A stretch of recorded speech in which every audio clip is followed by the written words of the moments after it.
प्रिय आत्मीय दाजुभाइ दिदीबहिनीहरू,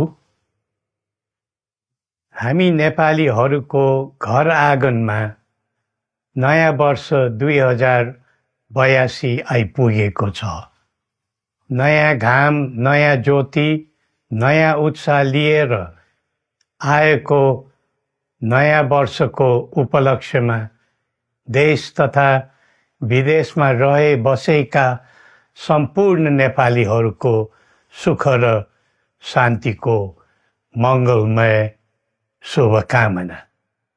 हरेक नयाँ वर्ष नूतन आशा र विश्वास बोकेर आउने, तर वर्षको बिदाईमा एउटा घनघोर निराशाका बीच हुने गरेको धेरै साल भयो। समाजका विभिन्न दल, वर्ग र जन समुदायले आफ्नो धारणा, आस्था तथा अभिव्यक्ति राख्न पाउनु प्रजातन्त्रको सुन्दर विशेषता हो।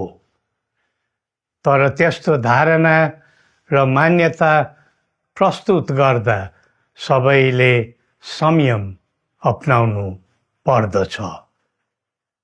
केही दिन अघि जनप्रदर्शनमा जुन प्रकारको हिंसा, आगजनी, तोडफोड भयो, त्यसबाट जस प्रकारको मानवीय एवं भौतिक क्षति भयो, त्यो सुन्दा हामीलाई अत्यन्तै दुःख लाग्यो। नागरिक स्वतन्त्रता भन्दा ठुलो तन्त्रवाद हुँदैन। वास्तविक प्रजातन्त्र त्यहाँ हुन्छ जहाँ राम्रो, नराम्रो, जनगुनासो वा गुणगान सुन्ने परम्परा र संस्कार हुन्छ।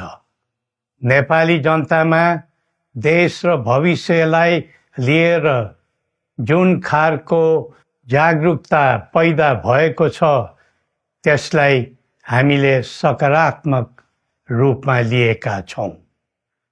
वास्तवमा नेपाली जनतामा रहेको देशभक्तिपूर्ण भावना विश्वमै अनुकरणीय र अनुसरणीय छ। देशलाई विद्यमान जटिलताबाट मुक्त गराई शान्त, स्थिर र समृद्ध मुलुक बनाउने जागरुकता जुन पैदा भएको छ, नयाँ वर्ष